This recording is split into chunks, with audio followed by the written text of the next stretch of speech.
Вечер выдался серым и неприветливым. Иван Петрович, крепкий старик, всю жизнь проживший в труде, возвращался с поля. Нужно было запереть сарай и задать корма Буяну, огромному племенному быку, весом под тонну. Буян всегда был спокойным, ручным гигантом, но сегодня на подворье творилось что-то странное. Обычно тихий бык стоял прямо в дверях сарая, перегородив единственный вход. Его мощная шея была напряжена, из ноздрей вырывались клубы пара, а из горла выходил такой утробный рев, что у Петровича мурашки пошли по спине. «Ты чего, махина? Сдурел на старости лет? А ну отойди!» — крикнул Петрович, пытаясь отодвинуть быка за кольцо в носу. Но Буян не просто не отошел.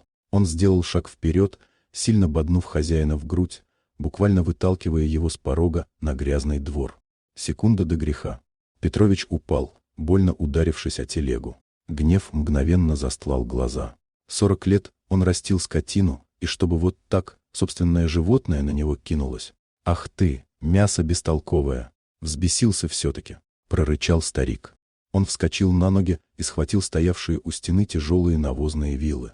Старик был готов нанести удар. Он уже замахнулся, глядя в налитые кровью глаза быка. Буян стоял насмерть, он не бежал и не нападал.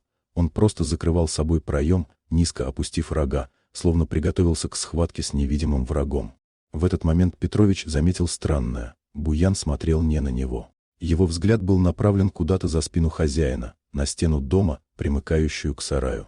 И в этом взгляде был не гнев, а первобытный ужас. Тень на стене.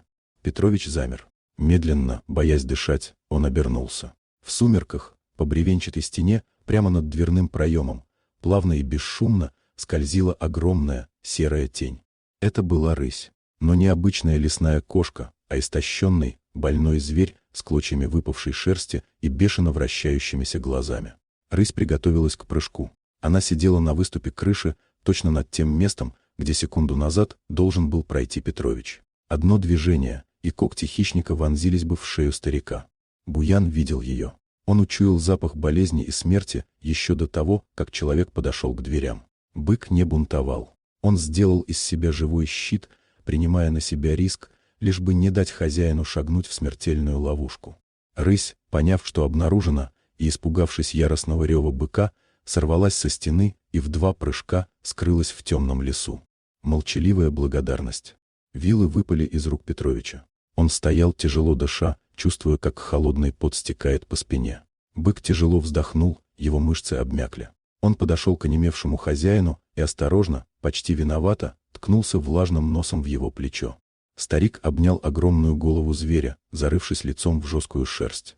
«Прости меня, Буянушка», — всхлипнул Петрович. «Я ведь тебя за врага принял, а ты меня от смерти верной спас».